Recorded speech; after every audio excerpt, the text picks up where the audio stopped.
Welcome to our Accounting Basics Guide. In this video, we will provide you with a comprehensive overview of the fundamental principles and concepts of accounting. Accounting is the language of business.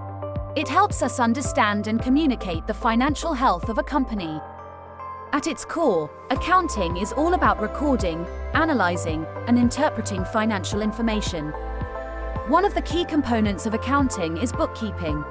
Bookkeeping involves the systematic recording of financial transactions, such as sales, purchases, and expenses.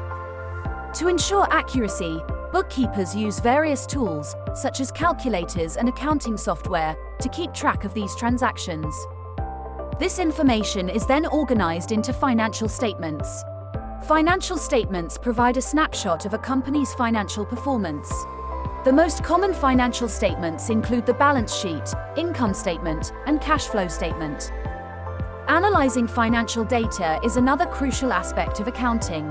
By examining financial statements, accountants can identify trends, assess profitability, and make informed business decisions.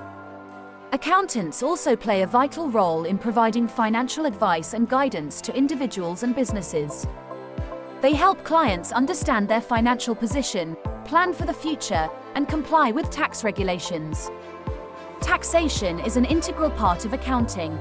Accountants ensure that individuals and businesses meet their tax obligations by preparing and filing accurate tax returns. Effective communication is essential in accounting. Accountants must be able to present complex financial information in a clear and concise manner, whether it's to clients, colleagues, or stakeholders. And that concludes our Accounting Basics Guide. We hope this video has given you a solid foundation in understanding the world of accounting. Remember, accounting is not just about numbers, it's about making informed financial decisions. Thank you for watching.